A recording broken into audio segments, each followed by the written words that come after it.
AI, mark of the beast, transhumanism, these are very important topics, yet for the most part they go under the radar, likely because the implications aren't entirely understood. I know these subjects in general have been covered before, but technology continually conjures platforms for end-time scenarios. For example, nothing says mark the beast quite like nefarious sounding implants, right? Let's turn to Revelation 13:16. And he causeth all, both small and great, rich and poor, free and bond, to receive a mark in their right hands or in their foreheads. Seemingly innocuous technologies have a tendency to be introduced under a veneer of medical or defensive purposes, and the following is no exception.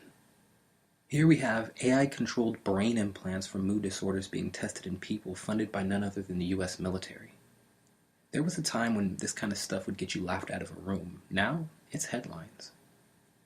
Brain implants that deliver electrical pulses tuned to a person's feelings and behavior are being tested in people for the first time. Two teams funded by the U.S. military's research arm, the Defense Advanced Research Projects Agency, or DARPA, have begun preliminary trials of closed-loop brain implants that use algorithms to detect patterns associated with mood disorders. The devices can shock the brain back to a healthy state without input from a physician. So we already got the RFID chip going mainstream, which, if you didn't already know, is short for radio frequency identification microchip. It's a subdermal implant the size of a grain of rice. Here's a clip from summer 2017.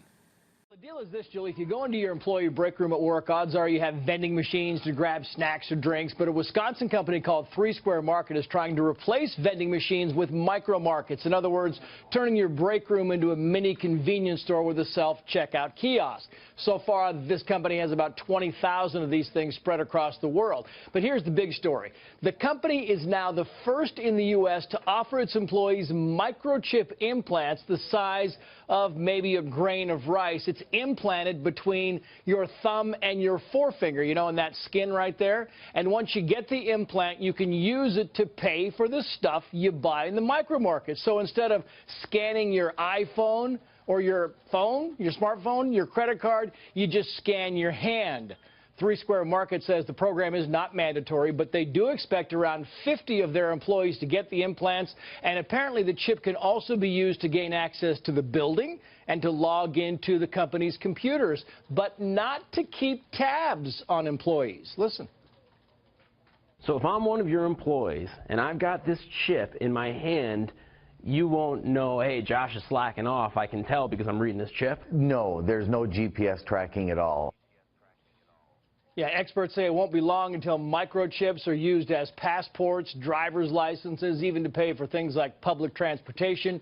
The chips being used by 3 Square Market were actually developed by a company out of Sweden. I don't really get it. You kind of wave your hand over it. I can't even get my iPhone to log up at Starbucks. There won't simply be a physical implementation of this mark, but a spiritual one as well. What you're looking at are examples of how such concepts are conveyed to the masses. Social engineering, psychological conditioning, predictive programming, truth disguised as fictitious entertainment is effectively accomplished by parading the desired object.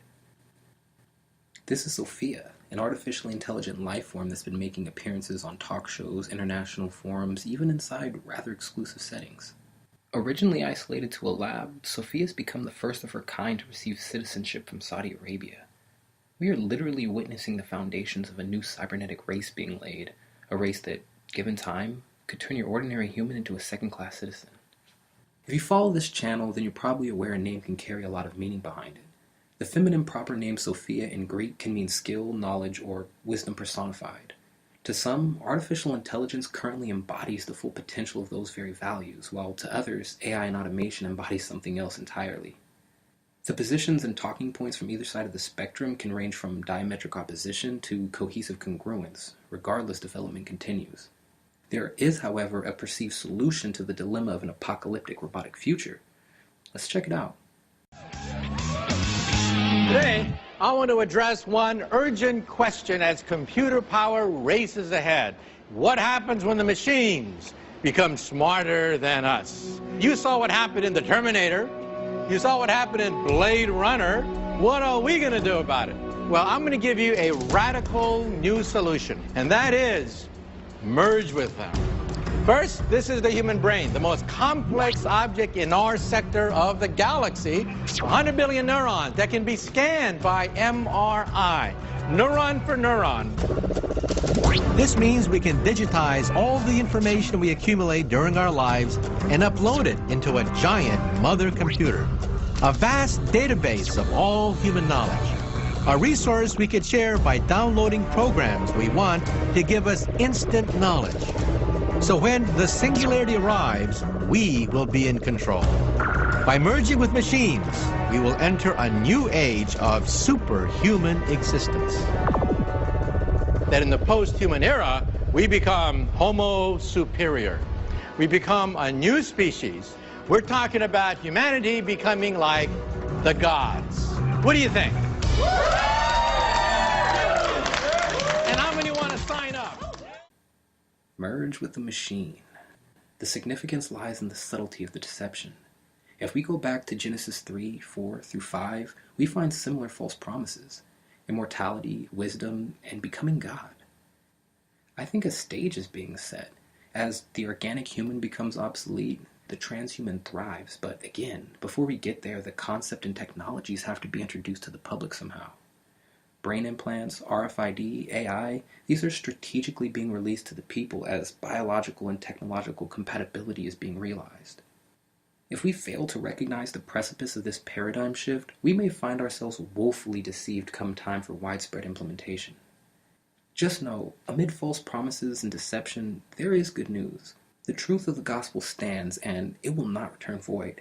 If you truly want to be fully armed, I can only suggest one thing.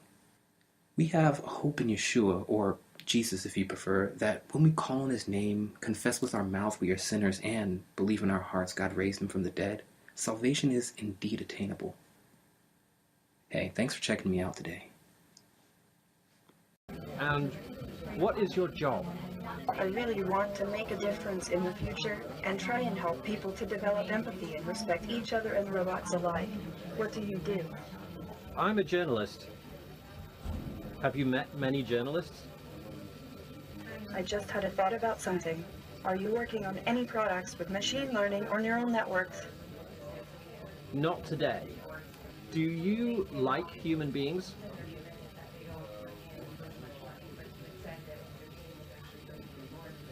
I love them. Why do you love them?